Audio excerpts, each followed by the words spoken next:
All right, we're rocking and rolling. Jae Choe All right. Show, episode 76. I am here with my friend Derek Oxford. Welcome, my friend. Thanks for coming on the Thank show. you. Yeah. Appreciate you having me. Yeah. So, how have you and your family fared over the past few months with COVID-19? Very well. My wife is a school teacher, has been very regimented with my children. I am blessed to have her married well in her respect, because she kept the kids in line, took our gym room that we had in our house and made that into a school room. So Yeah. they had a dedicated area to get that all done, and we're safe and healthy. They pretty much stayed inside while I did a little bit of traversing the city, but that's otherwise healthy. Great. That's great, man. Yeah, that's right. I forget that your wife's a school teacher. That's got to help a whole lot.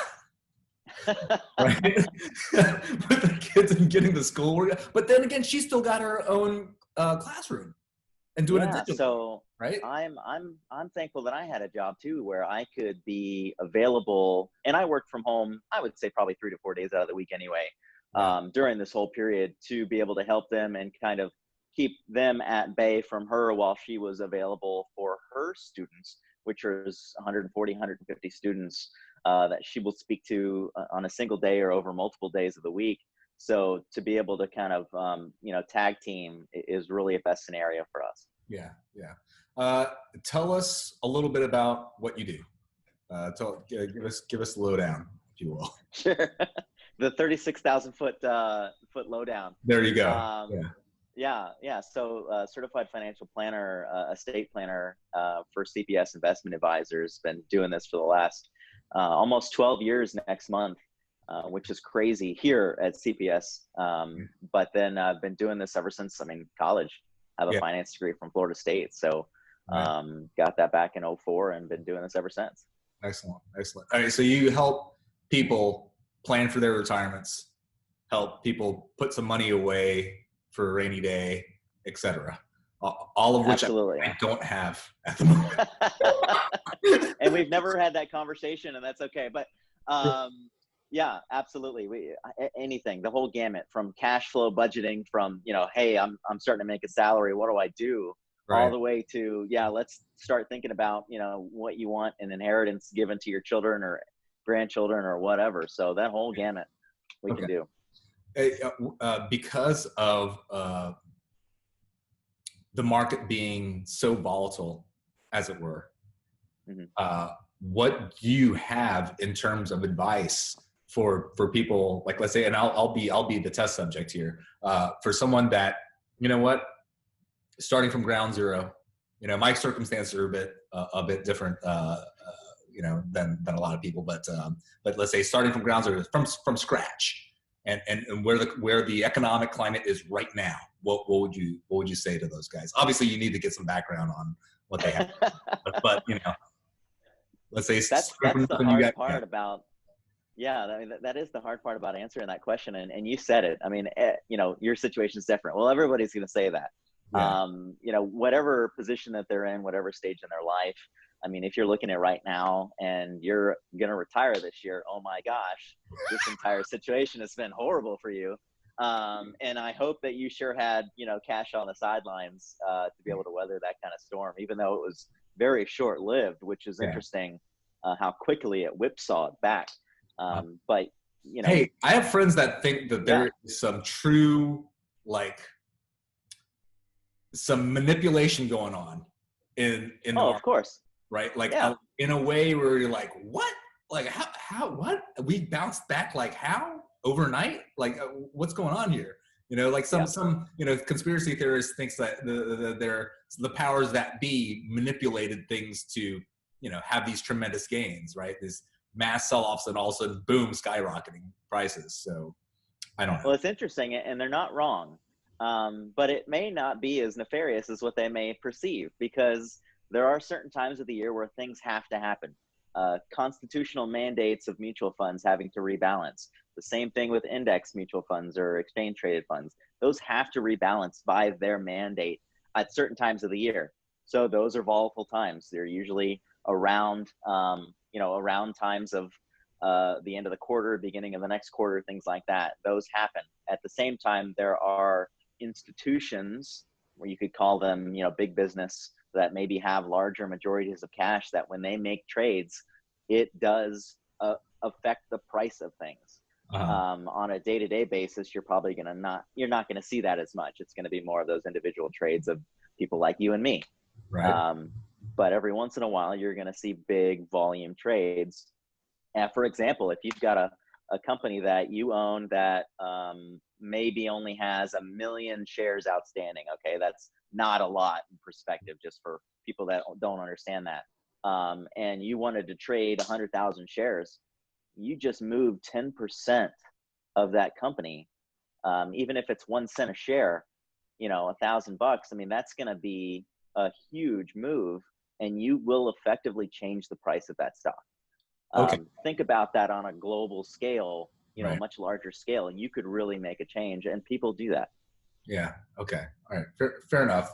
At the start of the media kind of making the push on COVID-19,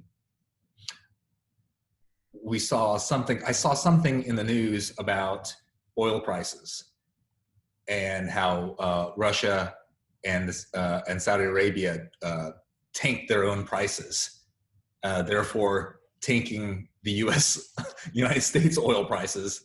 And for Right. the longest time, and I think even till now, we've never seen gas prices so low. Sure. Right.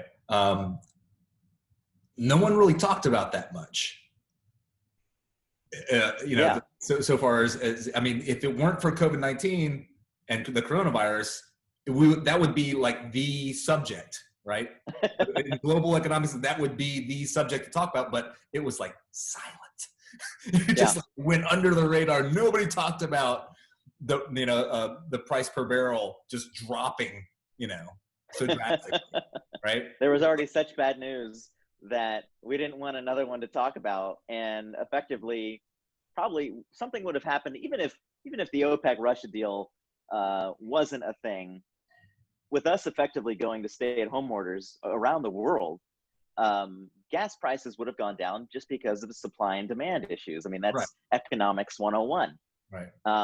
But because of their situational awareness of the demand of oil and the volume of oil that they produce, you saw that huge bump. But you're right, it was a non-issue, and it's interesting how quickly that's come back as well.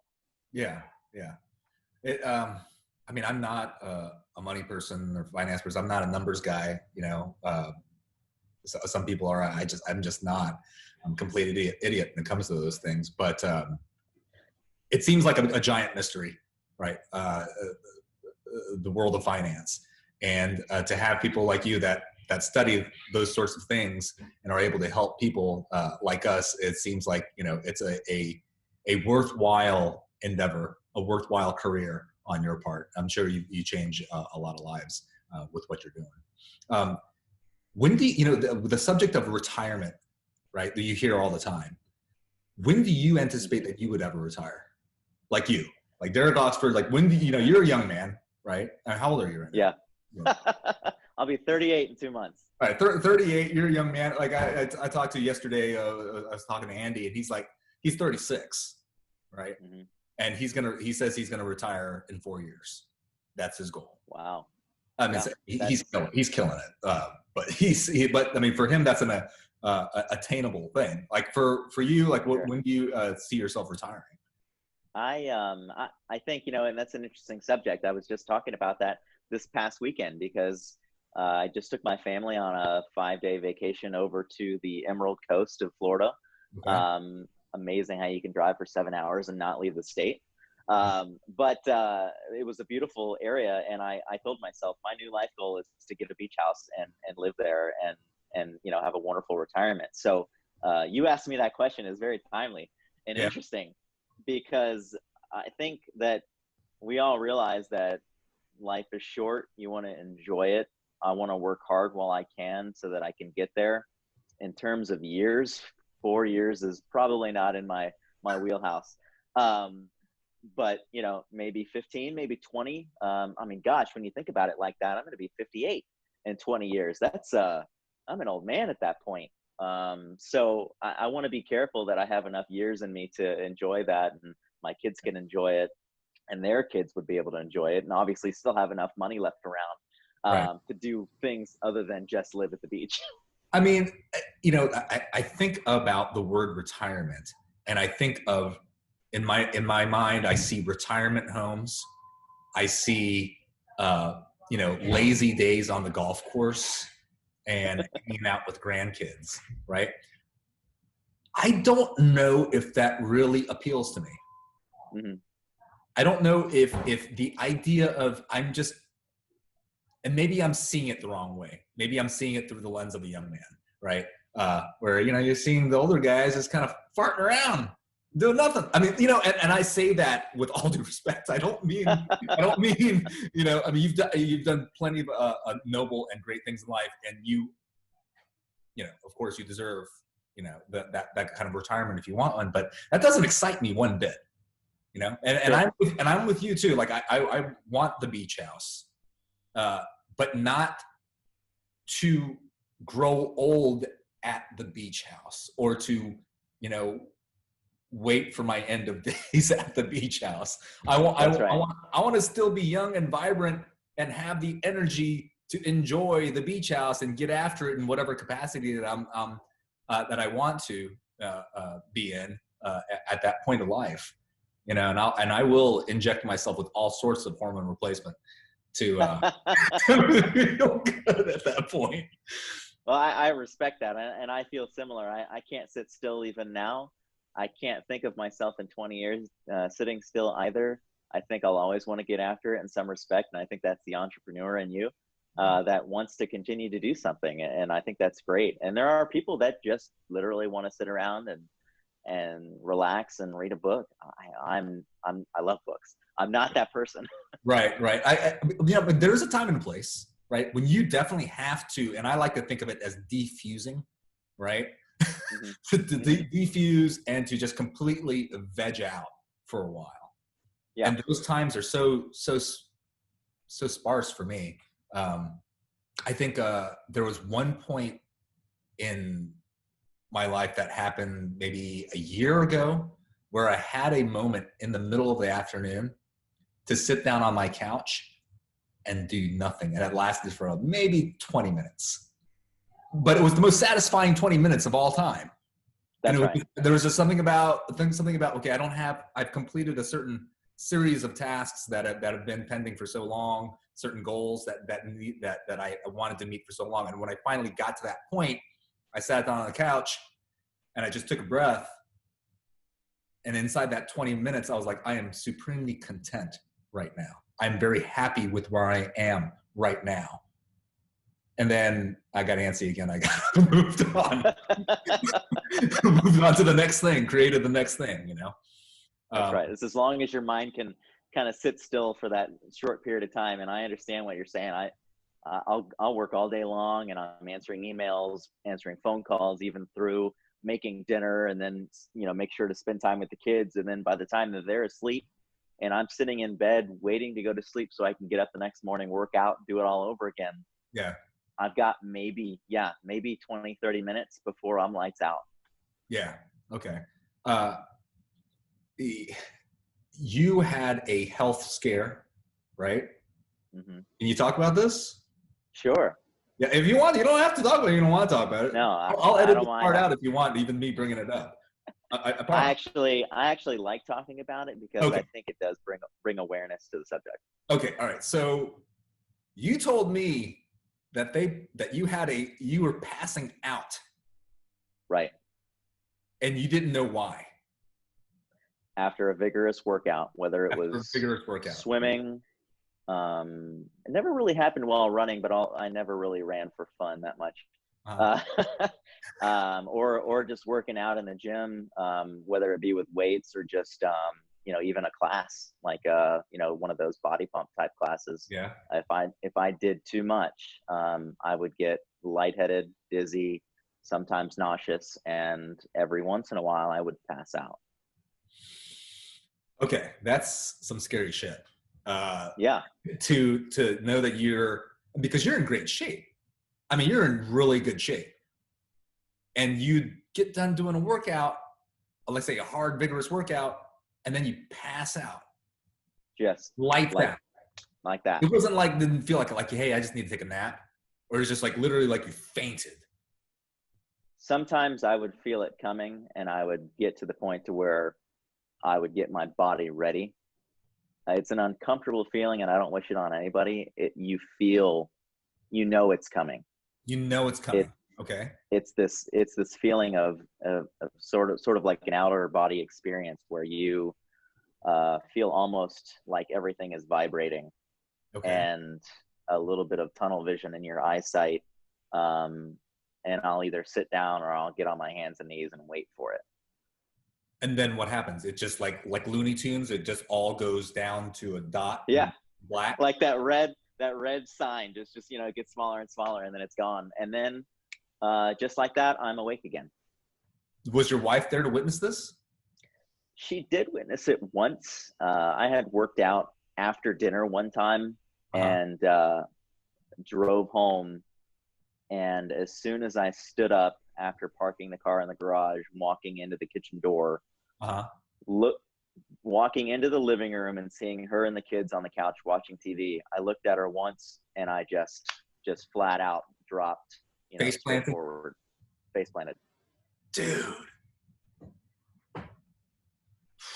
that's scary, man. And to know that that happened a few times to you before that. Correct. Did you let your Yes. wife And know that this was happening? she knew, and honestly, sometimes I probably didn't take it as seriously as I should have. One time I had an ambulance called on me, but most of the time not. And I just usually get a Gatorade or something like that with some sugar to kind of pop me back up, Right. and then I was okay. And I never figured it out on my own. I tried to figure out if it was a water dehydration issue or maybe an electrolyte issue, that I was just pushing myself too far. My body was just done. Okay. Did I eat beforehand? Did I not eat beforehand? Did I have a snack after? Anything and everything I tried to figure out on my own, a self-diagnosis. I felt Sure. like I was smart enough I could figure that out. Yeah. Couldn't Nothing. do it. I mean, I took nutrition in college. I figured I had at least a base level of understanding of what that meant. And I couldn't figure it out. And so eventually I went to the doctor, and they ran through the golden rule of the gamut of tests. Mhm. And when that came up inconclusive as well, I got discouraged and gave up for a couple of years. Years? Yeah. You have been rolling around with passing out after workout for years, man? Right. Yeah. God. Dude, you're hardcore.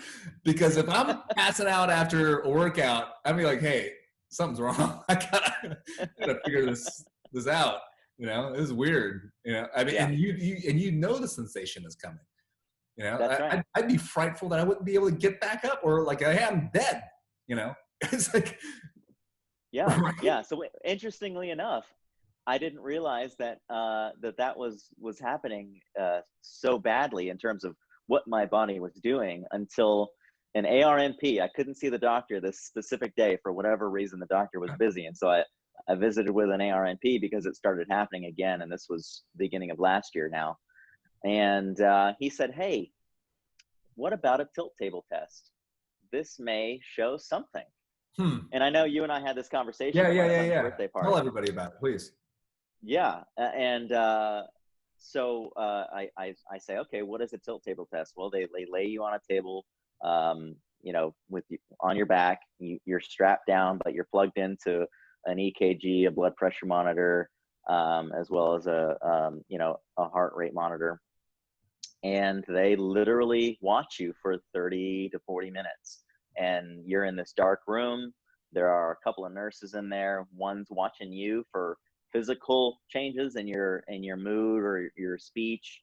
Yeah. And then another one is literally watching the machines and periodically taking notes, running diagnostics on the EKG or the blood pressure monitor, and you just sit there. So for me, what they do is they put you at a 70-degree angle, head up. so your feet are somewhat down. And I will preface that in this circumstance, I had to refrain from eating, from 8 a.m. or I'm sorry, 8 p.m. the night before. So I was already somewhat, I was fasted. Yeah. And that may have attributed to it, or may have helped cause what was happening to maybe accelerate the process. Because your body does get fatigued when there's not enough energy in it. That's normal. Right. Yeah. You deal with that with Sure. your classes. Yeah. So 25 minutes in, I start getting that feeling, that particular gritty, vibraty feeling that I always Was get. that how you describe it? Okay. Yes. Yeah. And again, it feels like something dropped in your stomach. It feels like, in normal circumstances, I might have been nauseous, but because I didn't have anything in me, I didn't get that feeling. Mm-hmm. And your whole body just kind of tingles, goes numb. And I told the nurse, I said, I feel it coming on. I feel like I'm going to pass out. And before they could even start, at that point, they both jumped up and started running diagnostics immediately to try to figure out what my body was doing. Yeah. Before they could finish, I was out. Oh. Horrible feeling, because it's coming and there's nothing you can do because you're strapped down to a table. Well, I mean, it's going to come anyway. I mean, was there anything that you could have done to prevent it if you weren't strapped in? I would have preferred to be in a different position. Oh, okay. Got it. Okay. Right. Okay. So you pass out, they're running tests. Did they try to revive you, or you're in sleep mode essentially, and they just let you do your thing and wake back up?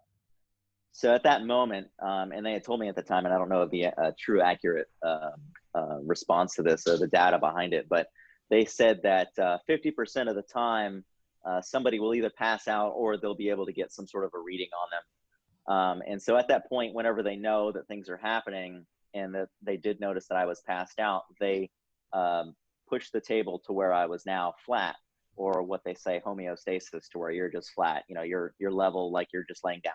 Okay. Because that allows your body to kind of return to that homeostasis position, and blood flows properly, things like that. And at that moment, I was already back. And they said by the time that they moved me from that 70-degree position to flat, was about 15 seconds. Of that 15 seconds, they said the machine showed that I had no pulse, no reading of anything for about 6 seconds. Dude, you were dead, man, for 6 seconds. What the heck? Yeah. They call it a systole, which means that there is literally no electrical impulse in my entire body. So reviving me would have been futile.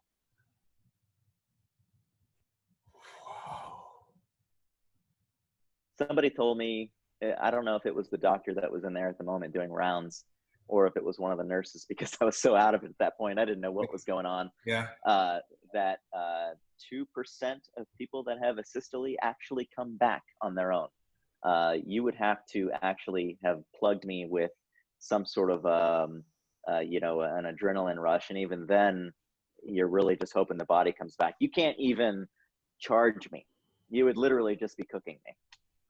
So back it up. So 2% of the people that have, and you call this a systole? A systole. Systole. Okay. That have this 2%, you say come back or don't come back? Come back. Come back. 2% come back. Yeah. So you're part of the 2%. And that's actually with trying to revive them. I came back all on my own. So it was very a small percentage that I actually came back alive. And the fact that this has probably been happening multiple times in my life, that I actually probably lost electrical impulse in my body during that process. So you're amongst the smallest of small fraction of people that have this condition that are able to come back. Right. Wow. Damn. You're cheating death. I live dangerously. What can I say? Okay. All right. So they can't give you any drugs for this? No. So what was the remedy? The remedy is a pacemaker. A pacemaker. And all that does is it just keeps things flowing.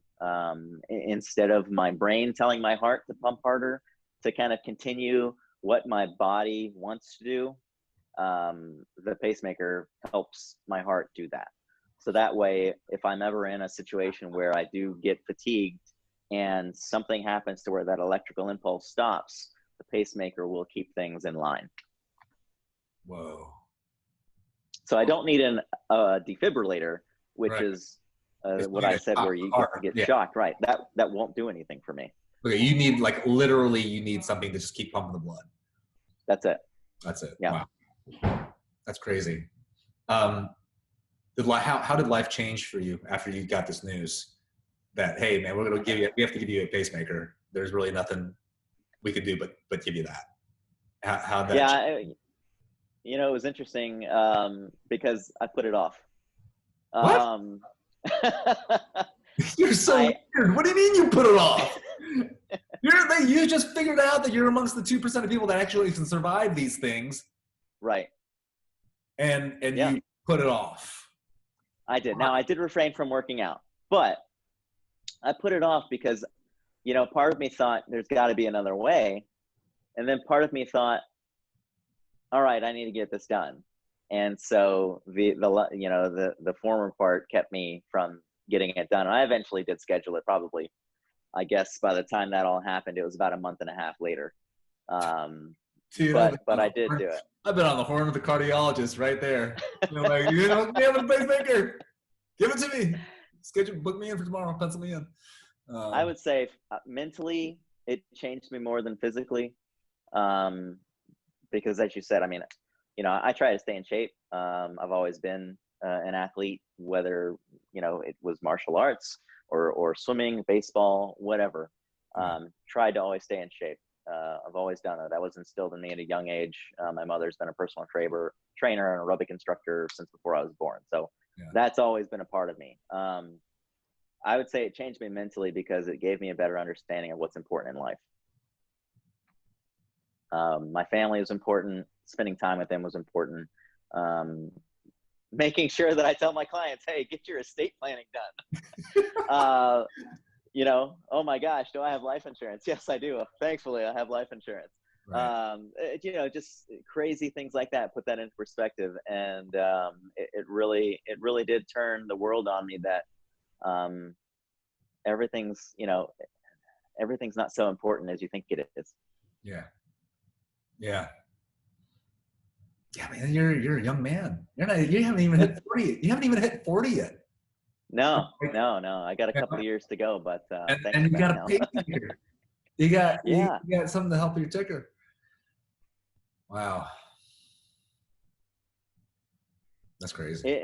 And I bring that up, so back to my original comment about, making sure that it's discussed. You don't want to put something like this aside. Don't be me. Don't be the guy that, tries to self-diagnose or tries to put it off. If you feel like there's a problem, go get it checked out. Yeah, it may cost you a copay, but you know what? You're going to figure it out. And more often than not, there might be some underlying issue that you don't know about. You hear about kids all the time dropping dead on the football field or the basketball court, and come to find out they had some sort of a heart condition that they were born with.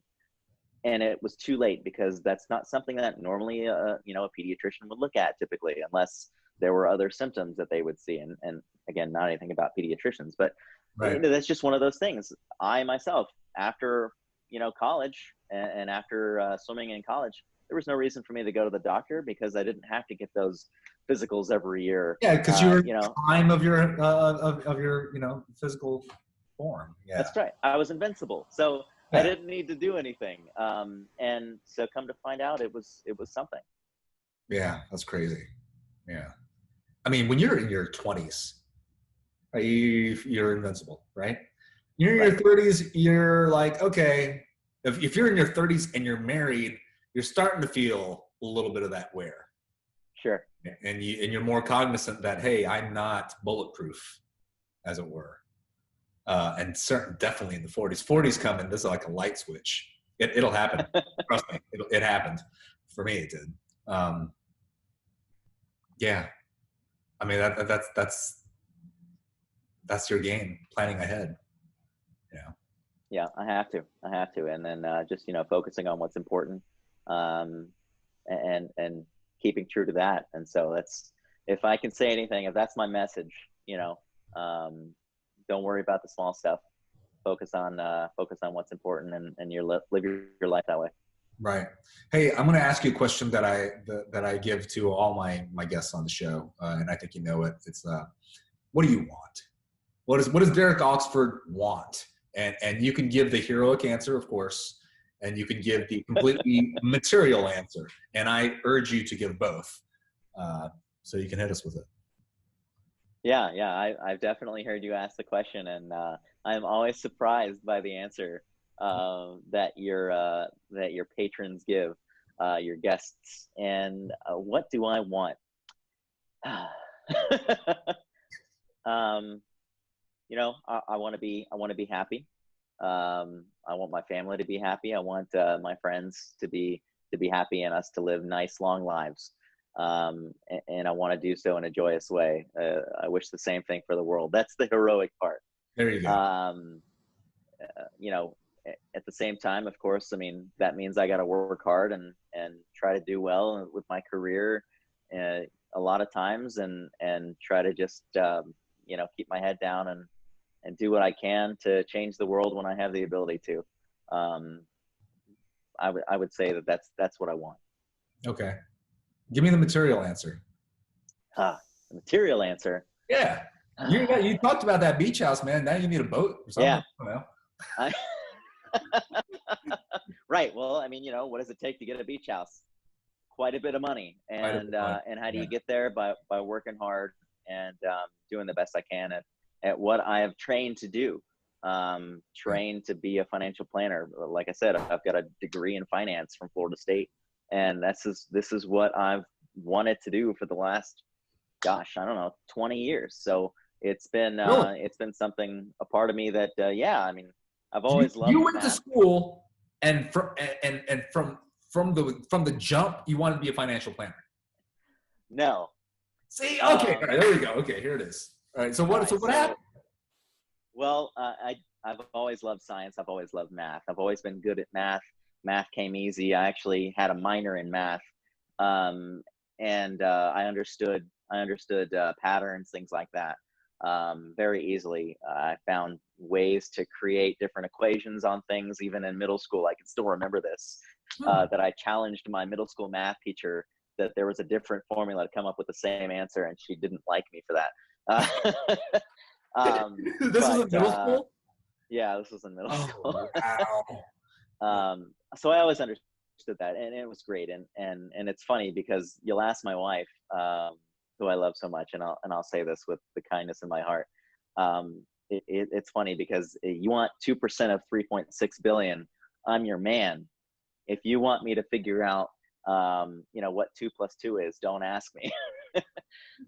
Just because, I'm over here. I'm not in this little zone. Right. So, okay. It's funny how that works when your mind is trained to be a certain way now.